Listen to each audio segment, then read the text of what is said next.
What's up guys, it's LuckyBoy and today I'm finally back from Worlds in London. It was a awesome experience and it was so unforgettable, honestly. I had such an amazing time going to my first World Championship and I actually did a lot better than I actually expected, to be honest. Like, I actually went 5-3 actually after the tournament, so at day 1 I was so excited for that actually, even though I didn't make day 2, but it was so amazing to actually do that well at my first World Championship, so I can't really complain. It was an awesome experience. Had a ton of fun with my friends and all that, and got a lot of new friends, so that's just amazing. So, and if you guys don't know, it will be held in London next year, so I'll definitely not missing that for sure. I'll definitely try and get my World invite for next year, so that's for sure. But nonetheless, let me just talk about my deck choice for the World Championship. No gameplays in this video. I'm just gonna go full in-depth analysis on why I choose to play the deck and the cards that I choose to play in this World Championship, and why I actually think it was the best version of the deck. So, as you guys may know, it's Palkia V-Star, as you can already see in the title and on screen right now, obviously. So, it's Palkia V-Star. Like, it's the deck that I played the most with since Azorians came out, so there's no other better choice for me personally that I could play with. So, I decided to just go full on it and just say, if it doesn't go well, it doesn't go well, because I know everyone's gonna try and counter it. It has the biggest target on its back, obviously. But I feel like Palkia was just strong enough to actually deal with the counters anyway, so yeah, that's why I played it as it is. So let me just go in for card on why I played them as it is. So first off, let's start with the Pokemon. I played a 3-3 Palkia line. Not much to say about it. Pretty much everyone's playing a 3-3 line at this point. Some playing 4. I just feel like 3 is all you need, because you have Heavy Ball in the list. So even if you price a B, it's fine sometimes. Also, in my build, I don't want to start with it, because I actually hate starting with it if I goes first and second as well. I rather focus myself on having a 1 price and the active sometimes.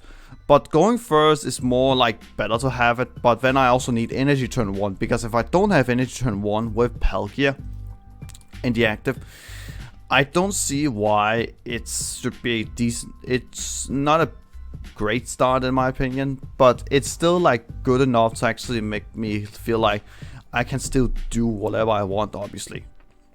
But Palkia turn 1 is cool as long as I have energy on. That's what I'm trying to say, obviously, and also have V-Star for next turn, obviously. So not much to say there. Pretty standard for most lists, obviously. I only play 3 Sobbles, because not because I say a brand did say that 3 is all you need. That's not the case here. It's because in my personal testing throughout my run with Palkia lately, I never missed a 4 Sobble, honestly. And Sobble is also, I know Sobble is good going first or going second, and start with it as much as you want, because Sobble is like your key point from going first, or just your setup in general. But 3 Sobbles I feel like has been perfectly fine. I never missed a 4 Sobble actually, even though it decreases the consistency of it to start with it, obviously. But I never had trouble with not finding Sobbles in time, except for the times where I actually braked a couple times, and that was not because I didn't have enough basic. I just drew really like weird, let me just say it like it is. I drew like absolutely horrible, so not much to say about it. 3 Drizzles, pretty standard, obviously. Then I played a 1-1 line of the 2 Intellions. Now, most people saying play 1-1 of each Intellion means you also play a Rare Candy version, but I do not play a Rare Candy version because of one reason. I think it's gonna be a little bit more. I think it was a little bit more clunkier to use. So I have never been a really big. I was a fan of Rare Candy before NAIC actually. But then I turned out I'd rather have it as consistent as possible with the VIP pass combo, or just VIP pass turn 1, than I want to have a clunky card that doesn't do anything except for niche specific scenarios. And also when you play the Rare Candy version as well, I think 2 Shade Dealing is like mandatory in my opinion. So yeah, that's like the reason why I'm not playing Rare Candy, because I feel like it's getting a little more clunkier with the 2 stage 2s and a card that doesn't do anything except for specific cards in your hand as well, which I didn't really was a big fan of, to be honest. But 1 was perfectly fine sometimes. I did try the shade dealing a couple times outside of the quick shooting, but I think 1 was perfectly fine. The quick shooting though, I gonna touch on, it has been absolutely brutal in so many situations. This card has been absolutely nutty. Like, the 20 damage it does on your opponent's side is so important. It means you can play around you can play around Jammer, so you don't need Scrapper, and so you don't need Scrapper all the time. Plus, Charge Spell's not gonna work anyway. Then you just quick shoot it, and then you set it up for damage. And sometimes, when you try and set something up, you actually force them to KO the Inteleon, which is a really bad play sometimes, because the price trade becomes even more awkward as well. And it forces your opponent to even take a KO if they don't want. You force them to KO this, but if they do that, you're getting 2 prizes instantly, because you're gonna KO the Palkia Vista with your own Palkia as well. So the math with this card has been absolutely insane and absolutely brutal, and I honestly really love it a lot. This card has been amazing. I feel like this card should be a staple now in the Palkia list, because the combination with this Choice Belt and Leon has been absolutely brutal, and I really love it. So yeah, this card has been one of my favorite additions into the deck lately, so definitely gonna keep on playing this when I continue playing Palkia. This card has been amazing.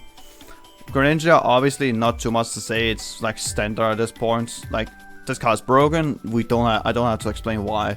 Manaphy, you have to play it because of the mirror match, so not much to say about it. It's just Manaphy. It's nothing special. Now, the 2 tanks I played 1 Mew, Celebrations Mew in the deck.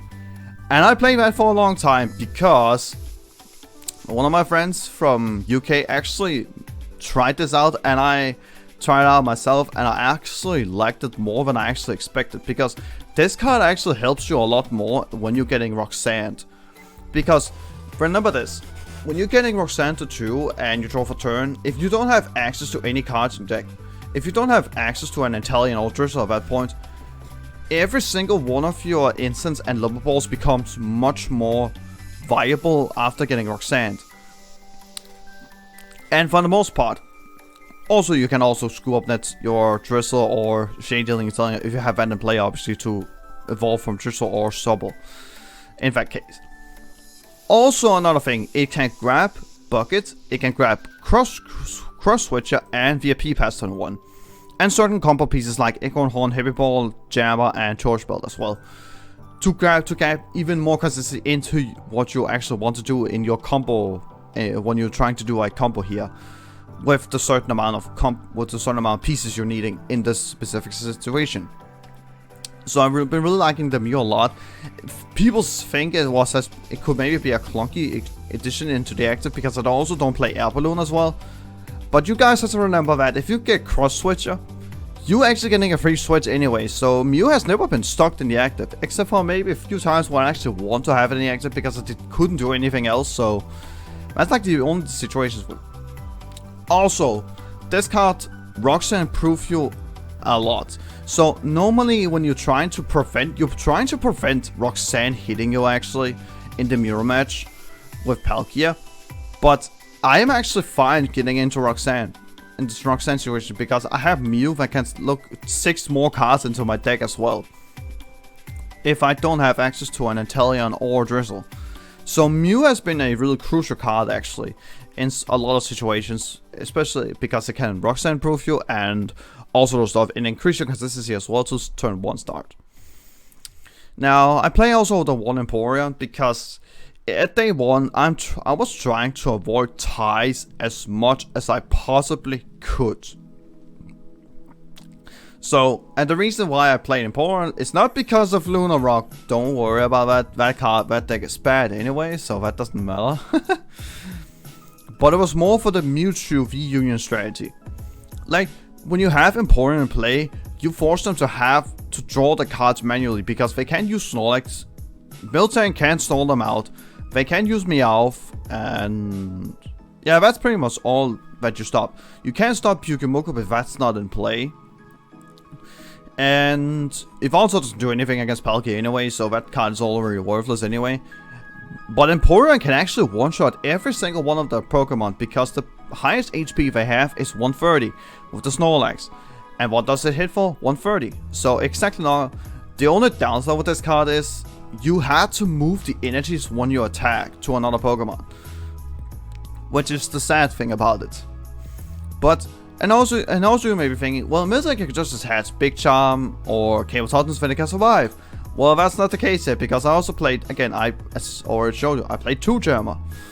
So, just to prevent that from actually being occurring. So it has 2 Germa to it, then I just make sure they can't even build it up. So they can't even protect themselves. You limit their options a lot, and if they don't have research multiple turns, they're gonna struggle a lot to actually get anything going on, because you're limiting their option a lot.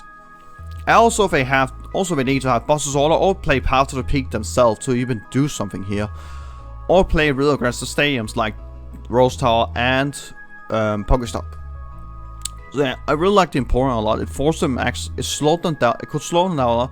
Unfortunately, it didn't hit a single one of them, so I was kind of fortunate, but it's fine. It was actually a recent, but it was cool and all to actually have it just in case if I actually do hit the mutual stall strategy. Now onto the trainers, we play freebie or battle via P-Pass. This is a controversial pick, obviously, which is like the reason why my deck is a little bit different than others, because I never really been a big fan of one via P-Pass. I've always been a big fan of playing multiple via P-Pass, either 2 to 4 of them. Not 0. I never really been a big fan of 0 after I began to see the value of via P-Pass. So this card has been absolutely ridiculous when it resolves. Like, it forces your opponent, it puts your opponent in a really awkward position because they can't overbench if they're gonna risk a return KO, or they can't limit their bench because of Greninja Snipe. So a lot of things with via P-Pass gives you so much advantage already. Now, why do I play free? The reason why I play free is, again, as I mentioned with Mew, you can find it with Mew. Mew can be fine with Quick Ball and Level Ball, and even via P-Pass to get more via P-Passes if you're actually missing a couple Pokemon you want to set up. Or if you're missing energy, you can just try and get Mew into the active. Again, in Capacious Pocket if you only have Scoop Up Net to retreat out of the active. Which is also the reason why I told you guys that I don't like to start with Palkia or Empoleon, because I want to have access to Mew as much as possible to actually give myself a bigger start, to actually give myself a more aggressive start actually, with both Bucket and via P-Pass. And playing 4 via P-Pass could be, maybe, I feel like was a little bit overkill actually, when you already have Mew that can look deeper into your deck anyway. So I think 3 via P-Pass was enough actually to justify it. So yeah, I never really played 4, but if I should choose to play 4, I will definitely cut the Mew and just play 4 via P-Pass. Maybe squeeze in a 4 of Sobble, because I feel like sometimes I actually want to start with it. So yeah, I've been a little bit back and forth with my list lately, so yeah, that's like the reason why I play 3 via P-Pass. 3 buckets, like, obviously standard for most Palkia lists. I was actually testing 4 Pocket at one point, because I feel like the energy turn 1 is so crucial sometimes, and it was fine, but not that I wanted to justify if it was good enough to actually play. I play 4 Cross Switcher because it's standard and Palkia. It's the most unfair card in the deck actually, like it's the reason why Palkia is so broken and powerful. Area searches one, traditional or intelligence search the other copy and something else. If you already have the copies, obviously. And you're just starting rolling, like overrun your opponent with pure aggression. One egg on standard in any Palkia list, in my opinion. Like, this card is absolutely ridiculously bonkers in Palkia, so not much to say. 3 Incense could have gone on to 4 actually, in my opinion, but I think that's a little bit too much. Also, you need to have a playable hand every time, so I think 3 was fine. 1 Heavy Ball. I always been liking the Heavy Ball, especially I think Heavy Ball is actually mandatory in my opinion in any Intelligent deck, because getting Sobble turn 1 is so important, and if you prize too many Sobbles, you can always just Heavy Ball into 1. Also, it has 0 discard cost, so if you know you have something a basic in your prize card you want, you can actually get with Heavy Ball without any discard cost. So you actually have a card that guarantees you any basic Pokemon, basically what it says. So I'm really liking the Heavy Ball a lot.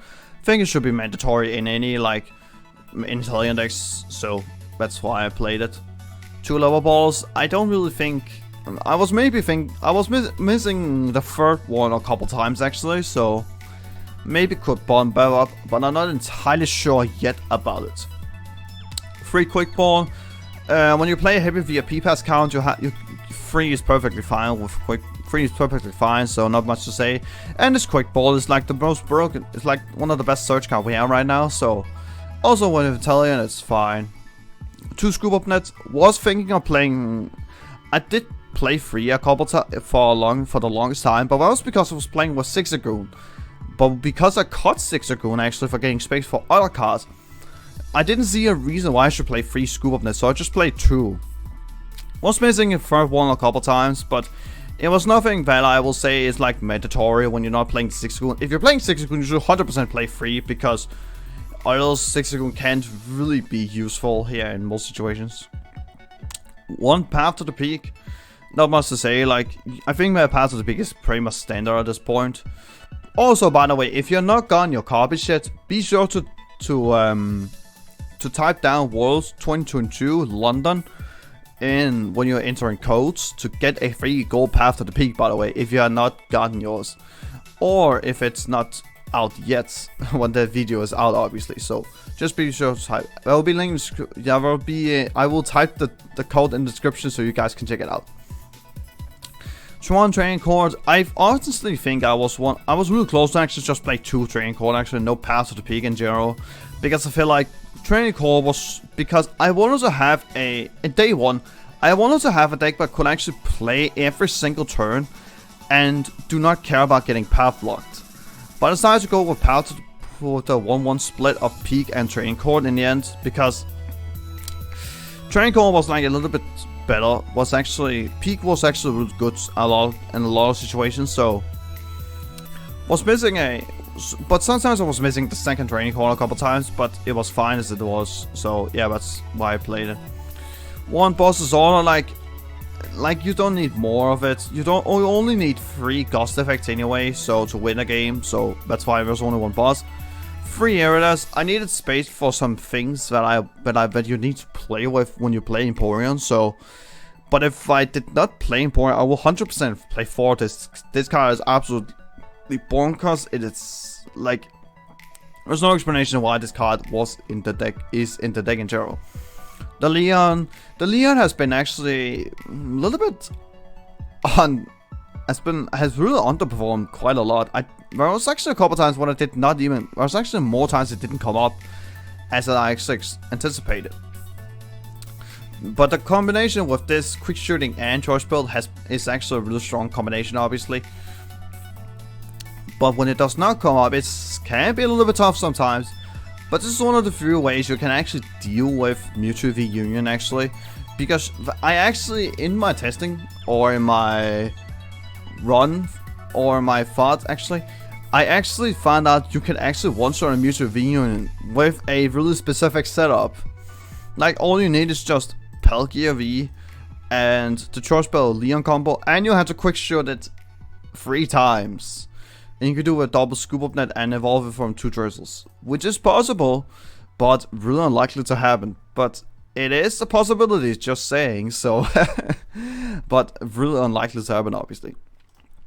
1 money. You have to play this when you're playing Emporion, because you have to disrupt the Mewtwo stall strategy with money as well, to even make sure you can actually lock them entirely out of the game with Emporion as well. So Mani was a really strong card in general when combined with the Emporion. It was a decent card in general, but not much I will recommend actually playing, because it felt really underwhelming for the most part. So not much I will say about it. 2 melodies. You notice I don't play Palpat in my list, and that's because I feel like Palpat was actually pretty much unnecessary for the most part. Actually, it felt really unnecessary for the most part. Like, if you're playing Palkia, if you're good at playing Palkia, you never like need a second. You never really need to shuffle back Melanie or Boss's Order. You are perfectly fine with your resource management. But I feel like I was missing a Melanie a couple times, and I sometimes want a Melanie more than I want Palpat. So, and also the free gust effect with Boss and Cross Switcher was all you needed anyway. So, obviously, when you discard certain supporters, turn 1 with Crit Ball, it can be a little bit tougher, obviously, but I never had trouble with it. So, the second Melanie was definitely a lot stronger than I actually anticipated, and really liked this a lot more than I actually thought. The one Roxanne, Roxanne is broken in any Intelligent decks, obviously. You can search the one off. It's a really strong destruction card against almost any deck in the game right now, so really strong card. One choice build, not missing the second one anyway. If you're playing Palkia good, then you shouldn't have a trouble finding the right position to actually put it down. So that was to say.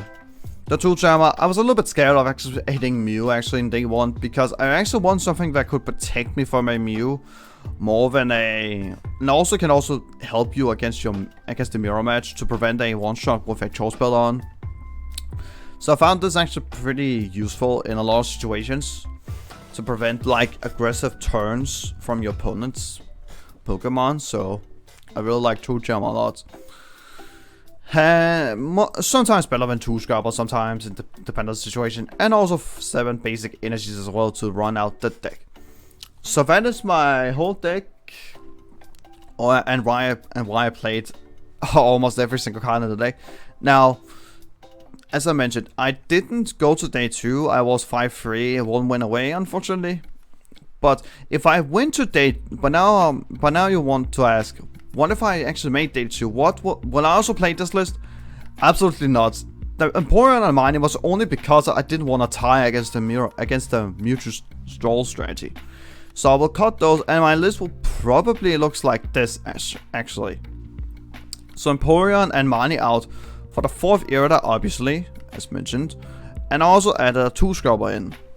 Because I think 2 Scrubber could actually be really useful in certain situations, because I actually anticipate, I actually feel like a couple players will play some sort of Jolteon lock strategy. I did not expect it to actually be played in the Arceus Pikachu deck, but I did anticipate a couple of strategies that will try to incorporate the Jolteon lock strategy to try and lock Palkia entirely out of the game, because Intelligent was really popular as well. So I was like, okay, I just play 2 Scrubber and an era, then I have a full consistency out into a Jolteon lock, so, and I can also deal with it. But a couple things I could maybe miss here was actually maybe a Zigzagoon, Scoop Up Net Extra and all that. A couple things I was kind of missing a little bit here. Still rocking the same list, except for the Emporion and the Mani for the 4th era and the 2 Scrubber, obviously. Certain things I could maybe change, but I'm not even entirely sure, actually, honestly, to what I could actually put in. But yeah, that is the list that I played. No gameplay, unfortunately. I have been a little bit tired of actually playing serious competitive Pokemon lately, so don't really feel super excited to actually put some games in it. But I'd rather have a full discussion on why I played certain things, why I did it. So I really hope you guys enjoyed this type of discussion with why I played certain things. And yeah, my first World Championship, I was really happy with the result anyway. So, but again, we don't have any events until Lost Origin. I'm not participating in any tournaments before Lost Origin becomes legal. So, except when we're talking about online tournaments, obviously. But no tournaments for me until Lost Origin. So I will not be super into competitive. I will not test as much as I usually have done lately, but if I should choose to continue playing in the same form, I would definitely choose to continue playing Palkia, and just adjust it for the meta right now against the Flying Pikachu. I still think, even though people have flaw, even though Palkia didn't win Worlds and actually didn't make it to the finals, but I still think Palkia is still the best deck in the format. I don't think it gets away just because Arceus Pikachu or Jolteon won Worlds, or it was not even Jolteon, it was actually Hisui and Decidueye. Just because that deck won Worlds doesn't mean this deck is not even, this deck got thrown out of the world of the best as the crowd of the best thing in the format. That's what I'm trying to say. But that's all I can pretty much say right now. So guys, thank you so much for watching the video. Please like the video, subscribe to the channel, rate, ring a bell, and I'll see you guys next time. Peace out.